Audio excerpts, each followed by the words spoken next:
Resupply. Got Shoot bullets the for dummy. you. Get back up there.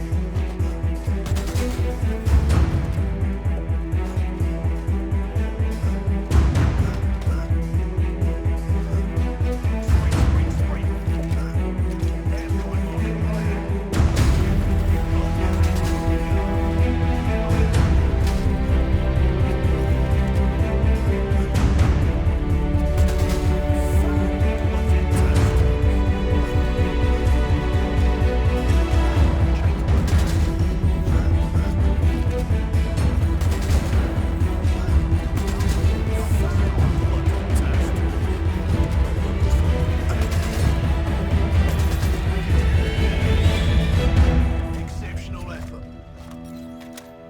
Have a look at the scoreboard.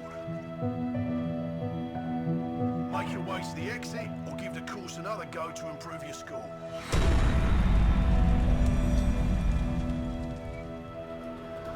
Here we are.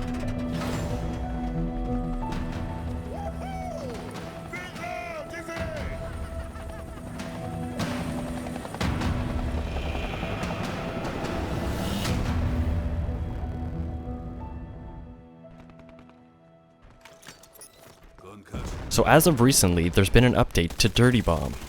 It's called the Unlock and Load update. If you guys have been keeping up with it, you'll probably already know what the changes are, but if you guys do not know what the changes are, I will be talking about a few of them in this video. I won't be able to go through all of them because there is quite a few, including bug fixes and all that. If you guys are curious for yourself and you don't really care about what I'm going to be talking about, then you can go through all of the changes down below. I will leave the link in the description if you guys want to go there. But for this video, I will be talking about Phantom and Thunder, mostly, their changes. There was also a couple changes to Fletcher, I believe, and somebody else. I can't remember. But they weren't huge, at least in my eyes, so I figured I would just focus on these two, mainly because I have both of them, and I hate Phantom, but I'm doing it anyways. So let's get started. But first, I wanted to talk about the intro there. If you guys are not sure what that is, and you guys haven't played in a little while or whatever, they have actually added a new tutorial for players that have not played Dirty Bomb before. I guess if you want to learn the core mechanics of the game, they said they've removed some stuff that is pretty obvious, I guess, in their own words. It was kind of hidden there, but that's what they said. They figured they would remove some stuff that is kind of common sense, I guess, and focus more on the core mechanics of Dirty Bomb. Stuff that you don't really know, or you can't just pick up on the fly if you guys want to become a pro immediately right as you start the game. But that assault course, which is really cool, I actually quite like it. I figured I would show you guys that full run through there, because I got a Cobalt rank, which is the highest rank, and if you want to achieve that rank for yourself, you might want to follow my footsteps there and do exactly as I did, because that was kind of the only way that I could find to get even close to the amount of time and the score that you needed in order to get that rank. I know that there's currently a glitch that you can do where you kill the initial one or whatever and then press K and you restart the map or whatever and you start off with a few more points, something like that. But I didn't want to cheat, so I did it the official way and I managed to get it. But actual changes, let's get on to that. First being, let's talk about Thunder, since I am starting the video off with him. We'll talk about his concussion grenade. Actually, let's talk about his health bar first, because one of my favorite changes that they've done is they've actually increased his health by 10. He no longer has 160, he has 170. And let me tell you, there's been quite a few encounters where that extra 10 health has really let me live. So, double thumbs up for me, I like the extra 10 health. Next, his concussion grenade. It is no longer an EMP as well. They've removed that, which kind of sucks, but I would definitely take the 10 health over it any day of the week. And more on that later when we're talking about Phantom.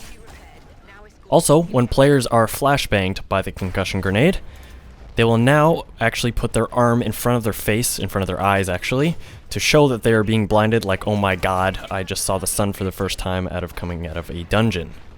Which is good, because it actually used to be just for the concussion effect, which didn't really make sense to me, because we're already going to know when they're concussed. They're not going to be able to move as fast. They're going to be jumping in one spot, looking like a crippled bunny rabbit. So instead, now when they're flashed, they will actually show in third person with their arm in front of their eyes. Another double thumbs up from me. I like the changes to Thunder. Oh, and I should also mention, that the fuse time on his concussion grenade has also been reduced by 0.2 seconds, so it's only 1 second now. So be careful when you throw it, make sure to turn.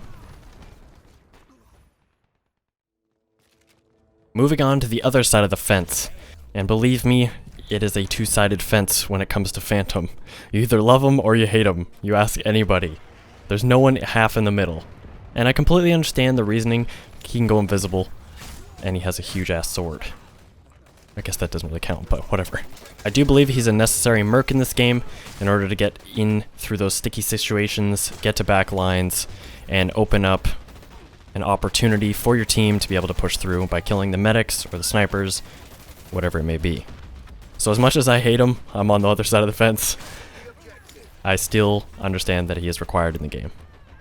But you guys are probably being a little bit confused by the ring, that blue circle around my character that you see. It is actually an EMP field. They removed it from Thunder, and they actually added it to Phantom's refractive armor. They said this was a long-deserved buff for Phantom, their own words, not mine, which I do completely understand.